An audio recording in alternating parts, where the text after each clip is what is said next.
మళ్ళీ 1వ తేదీ వచ్చింది. ఆ భానుడు తూర్పున పూర్తిగా ఉదయించక ముందే అర్హులైన ప్రతి ఒక్కరింటికి సక్సెస్ఫుల్గా వచ్చేసింది పెన్షన్. వరుసగా రెండోసారి కూడా ఈ ఫీట్ను సక్సెస్ఫుల్గా నిర్వహించింది ఏపీ ప్రభుత్వం. అయితే ఈ సక్సెస్ జర్నీ కంటిన్యూషన్ కొన్ని ప్రశ్నలు మరోసారి తట్టలేపింది. ఎందుకు ఆ ప్రశ్నలు ఏంటి? ఈ ప్రశ్నలు కొందరి జీవితాలను మార్చబోతున్నాయా? చూద్దాం. ఏపీలో పెన్షన్ పంపిణీ అంటే మొదటి గుర్తొచ్చేది ఎవరు? అఫ్కోర్స్ వాలంటీర్లు. వాలంటీర్లు లేనిదే అసలు పెన్షన్ పంపిణీయే లేదన్నది గత వైసీపీ ప్రభుత్వం వాదన. కానీ గడిచిన 2 నెలలుగా ఒక్క వాలంటీర్ హెల్ప్ లేకుండానే సక్సెస్ఫుల్గా పెన్షన్ పంపిణీ చేసింది ప్రస్తుత కూటమి ప్రభుత్వం. సచివాలయ సిబ్బంది ఇంటింటికి వెళ్ళి పెన్షన్ పంచారు. ఎలాంటి కన్ఫ్యూజన్, వివాదం లేకుండా సింపుల్గా సచివాలయ ఉద్యోగులతోనే కార్యక్రమాన్ని నిర్వహించింది ఏపీ ప్రభుత్వం. మీకు గుర్తుందా? ఎన్నికల సమయంలో ఎన్నికల కోడ్, హైకోర్టు ఆదేశాలకు అనుగుణంగా వాలంటీర్లను సంక్షేమ పథకాలను అందించేందుకు దూరంగా ఉంచింది ఈసీ. ఆ సమయంలో వృద్ధులు, లబ్ధిదారులంతా గ్రామ సచివాలయాలకు వెళ్ళి డబ్బులు తీసుకోవాల్సి వచ్చింది. అప్పుడు మంచి ఎండలు, భారీ ఉష్ణోగ్రత, వడగాల్పుల కారణంగా కొంతమంది వృద్ధులు కూడా ప్రాణాలు విడిచారు. ఏది పెన్షన్ తీసుకోవడానికి వెళ్ళి. అయితే ప్రభుత్వ పెద్దలు సచివాలయ ఉద్యోగులు ఇంటింటికి వెళ్ళి పెన్షన్ అందించడం ఇంపాసిబుల్ అన్నారు. అందుకే ఇదంతా జరుగుతోంది, ఇది టీడీపీ కుట్ర అని వాళ్ళు ఆరోపించారు. కానీ చంద్రబాబు ఇప్పుడు ఆ అసాధ్యాన్ని సుసాధ్యం చేసి చూపించారు.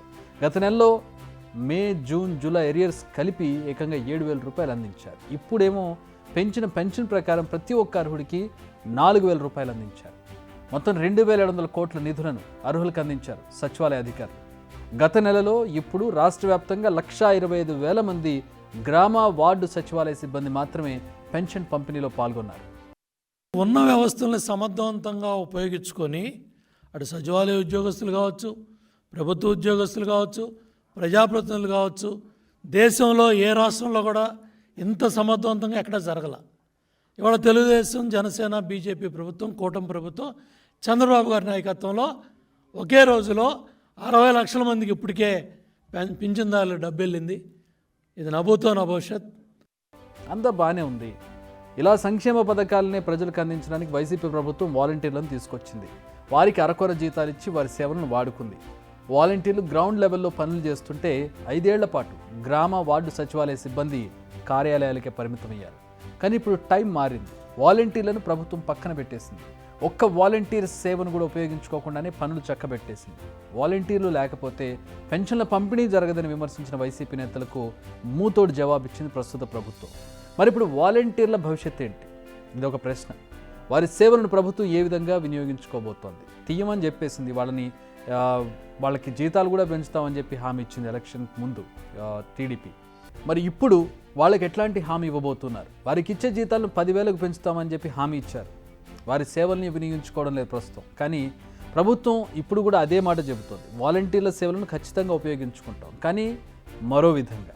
కానీ ఎలా అన్నది ఇంకా తేల్చలేదు. అంటే ఈ సచివాలయ కార్యక్రమాలకి, పెన్షన్ పంపిణీలకు కాకుండా వాలంటీర్లను మరో విధంగా వాడతాం అనేది ఇప్పుడు చెబుతున్నటువంటి ప్రభుత్వం మాట. రాష్ట్రంలో మొత్తం 2,54,832 మంది వాలంటీర్లు ఉన్నారు. వీరిలో 1,28,179 మంది రాజీనామా చేసినట్టు సమాచారం. రాజీనామా చేసిన వారంతా ఇటీవల తమను మళ్లీ విధుల్లోకి తీసుకోవాలని కూడా డిమాండ్ చేశారు. దీనిపై కూడా ప్రభుత్వం ఇంకా ఎలాంటి నిర్ణయం తీసుకోలేదు. కొందరు టీడీపీ నేతలేమో అసలు వాలంటీర్ వ్యవస్థ అవసరమే లేదంటున్నారు. లేటెస్ట్గా సర్పంచుల సంఘం అసలు వాలంటీర్ వ్యవస్థను మొత్తం రద్దు చేయాలని ప్రభుత్వానికి రిక్వెస్ట్ చేసింది. అయితే ఏపీలో వాలంటీర్ల వ్యవస్థ కొనసాగింపు, వారి జీతాల పెంపుపై కూటమి ప్రభుత్వం చిన్న అధ్యయనం చేసినట్టుగా తెలుస్తోంది. అసలు వాలంటీర్ల వ్యవస్థ విధి విధానాలు ఏంటి? వీరి పదవీ కాలం ఎంత? ఎన్నికల హామీ మేరకు వీరికి జీతాలు పెంచితే ఎంత అదనపు భారం ఖజానాపై పడుతుంది? ఇలాంటి అంశాలపై అధ్యయనం చేస్తోంది ప్రభుత్వం. ఓసారి వాలంటీర్ల లెక్కలను చూస్తే రాజీనామా చేసిన వారి సంఖ్య 1,09,000. విధుల్లో ఉన్న వాలంటీర్ల సంఖ్య 1,53,000. పీజీ చేసిన వారు 5%, డిగ్రీ చేసిన వారు 32%, డిప్లొమా చేసిన వారు 2%, ఇంటర్ పూర్తి చేసిన వారు 48%, 10వ తరగతి పాస్ అయిన వారు 13%. ఇవి ఇప్పటి వరకు వీరి గురించి తెలిసిన డేటా.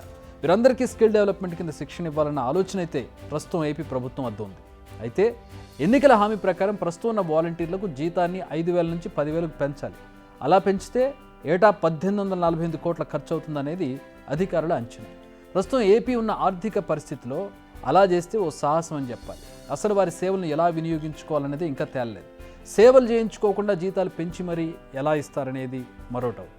వారికి జీతాలు ఇవ్వాలన్నా, పెరగాలన్నా ముందు వాలంటీర్ వ్యవస్థను ఉంచాలా వద్దా అనేది తేలాలి. ఒకవేళ ఉంచితే వారి సేవలను ఎలా వినియోగించుకోవాలో కూడా నిర్ణయం జరగాలి. అప్పుడు మాత్రమే వారికి జీతాల పెంపు గురించి ప్రభుత్వం ఆలోచించేలా కనిపిస్తుంది. కానీ అప్పటి వరకు మాత్రం వాలంటీర్ల పరిస్థితి అడకత్తెరలో పోకచెక్క లాంటి పరిస్థితిగా అర్థమవుతుంది. ఎందుకంటే ఉద్యోగంలోంచి తీయరు, ఉద్యోగంలో ఉన్నామా లేదో తెలియదు, ఉంటే ఏం పని చేయాలో తెలియదు, జీతం పెంచుతారో లేదో తెలియదు. ఒక రకమైన సందిగ్ధావస్థ వాళ్ళది.